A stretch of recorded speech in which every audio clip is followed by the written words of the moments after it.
Motivational interviewing is a counseling method that helps people resolve ambivalent feelings to find the internal motivation they need to change their behavior. It is a practical, empathetic, and short-term process that takes into consideration how difficult it is to make life changes. Motivational interviewing is a style of communication that has been found to increase engagement in treatment and improve health outcomes. It has been applied to a wide variety of populations and is often used to address addiction and the management of physical health conditions.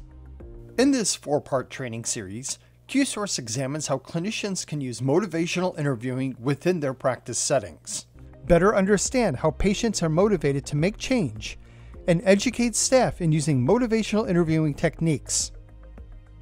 Learning MI involves multiple steps, including understanding the spirit of MI, the stages of change, and strategies for engaging, focusing, evoking, and goal setting. Dr. Maggie Holland from Cherokee Health Systems in Knoxville, Tennessee, shares her insight in implementing motivational interviewing into a clinical practice and how to best engage patients for behavioral change discussions. Part 1 of this 4-part series provides a summary of information on the spirit of MI, including foundational principles and the stages of change. MI strategies are described, including methods for engaging patients in treatment, particularly those who struggle most with adherence. Motivational interviewing, Part 1. The spirit of motivational interviewing and stages of change.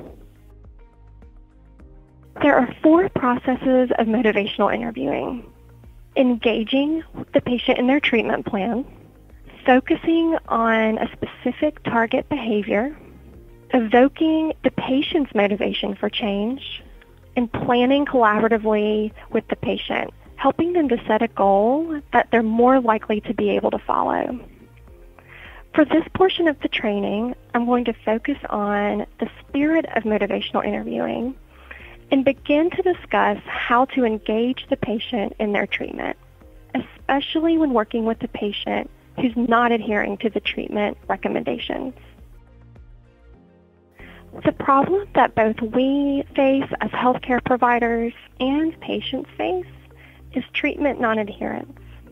Management of chronic disease requires behavior change interventions, and this is not only referring to lifestyle changes that we encourage our patients to do, but also includes behaviors like keeping appointments, picking up medication refills, taking medications as prescribed. Each require behavior change. And the way that providers communicate to patients about their non-adherence directly impacts treatment outcome. Non-adherence can be very frustrating for both the patient and provider. But motivational interviewing gives providers communication skills that improve adherence to treatment. It's important for providers to understand why change is hard. Why don't people change? According to self-perception theory, people tend to be more committed to that which they hear themselves defend. Talking about change makes change more likely.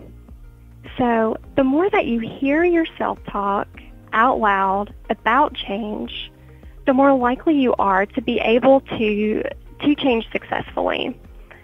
And the opposite is also true. The more likely you hear yourself talk about why you can't change, why change is hard, the less likely you are to try to change.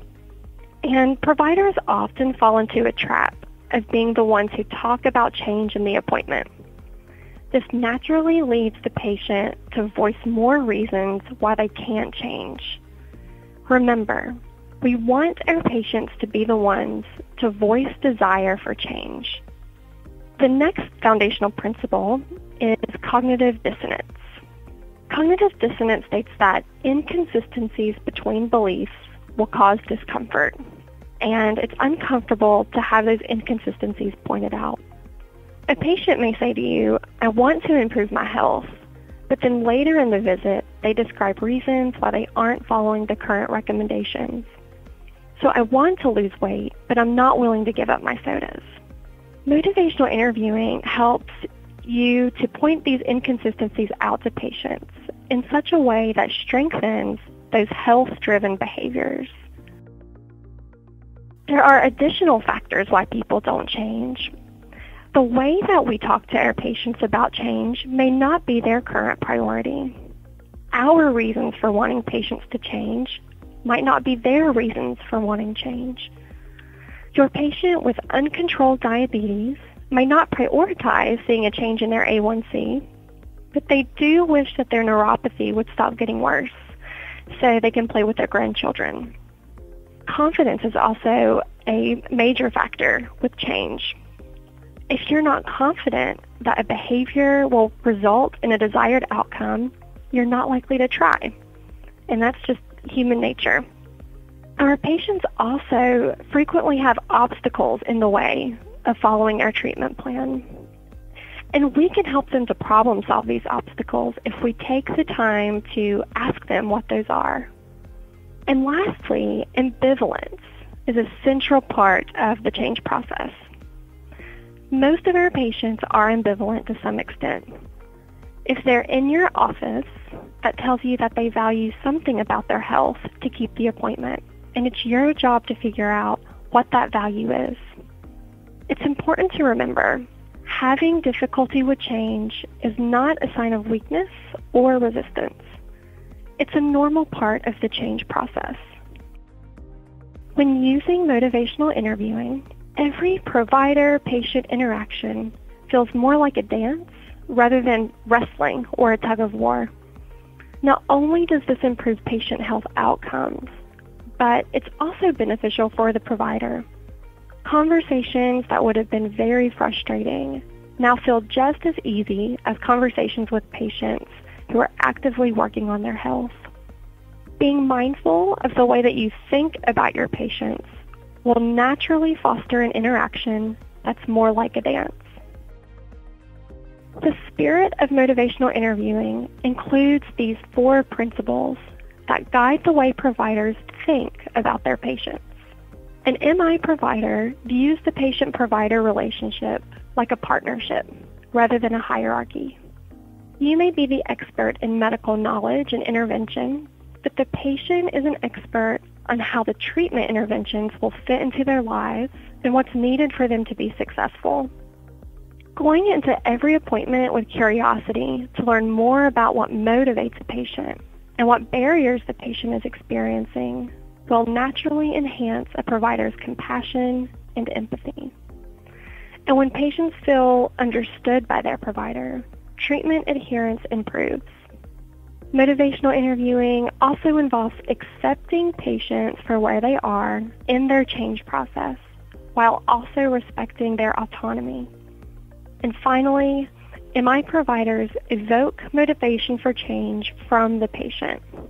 Again, the more the patient talks about reasons for change, the more likely change will happen. To put concisely, motivational interviewing is a collaborative, goal-oriented style of communication with particular attention to language of change. It's designed to strengthen personal motivation for and commitment to a specific goal by eliciting and exploring the person's own reasons for change within an atmosphere of acceptance and compassion. The purpose of motivational interviewing is to help move people toward change by working through their ambivalence. Knowing what stage of change the patient is in will guide you in this process. The stages of change were developed by Prochaska and DiClemente as part of the trans-theoretical model. And the stages of change and motivational interviewing are 2 separate modalities, but they supplement one another and help providers know when to use their MI strategies. There are 5 stages of change, starting with pre-contemplation, or the patient believes, I don't have a problem. Why do you keep wanting to talk about my drinking? It's not a problem. Contemplation, I have a problem and I'm not sure if I want to change. I know I shouldn't be smoking. I know it's bad for my breathing and my lungs, but I don't think I'm ready to change yet.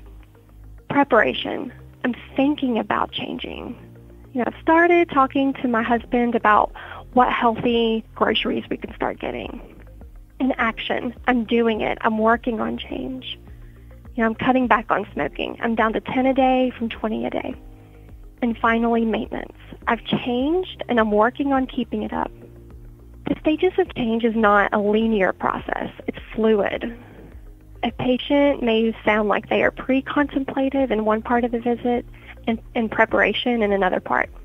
When providers are in action stage of change and patients aren't in action stage, this is when the appointment feels like wrestling and can make non-adherence worse.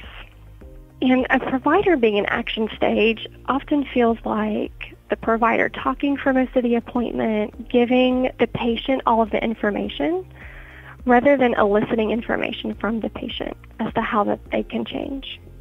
So what do we do when the appointment feels like wrestling? There are two strategies that you can use when you start to notice the appointment feels more like a wrestling match than a dance. Offer a simple reflection or use an open-ended question. A simple reflection is essentially a repetition or slight rewording of what the patient says. For example, patient says, "I don't know what to do anymore when it comes to my diabetes." You could say, "You don't know what to do next." When you offer a simple reflection, you are conveying to the patient that you're listening to them and trying to understand where they're coming from. A tip here is to keep your inflection down at the end. You want this to sound like a statement rather than a question. You could also ask an open question, which evokes more information than just a yes or no response. A question like, "How would you go about making a change?" Or "What has helped you to make this change before?" You may see in your electronic health record that the patient's A1C was well controlled last year, and you may ask them, "What were you doing then? What helped then?" So asking these open-ended questions. To conclude, if you'd like to refine your motivational interviewing skills, I would encourage you to make a goal for yourself that matches your readiness to learn motivational interviewing and confidence that you can start applying the skills. Example goals are listed.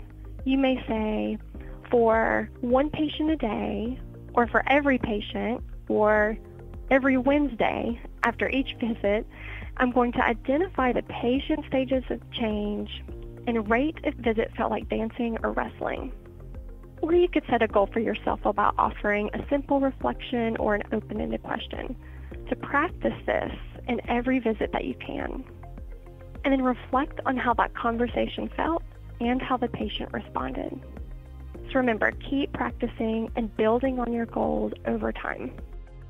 If you would like to learn more about motivational interviewing, please watch part 2 of the 4-part series to discover how you can best engage patients on behavior change and focus on how you can make that change occur.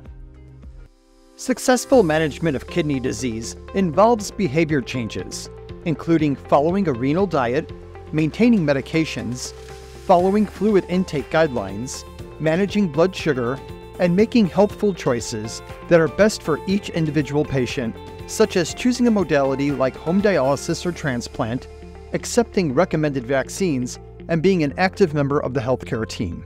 Motivational interviewing strategies can enhance patient education and shared decision-making, and therefore play a critical role in the care of ESRD patients. If you would like to learn more about motivational interviewing, please watch part 2 of the 4-part series to discover more strategies that the dialysis team can use to help patients with successful behavior change.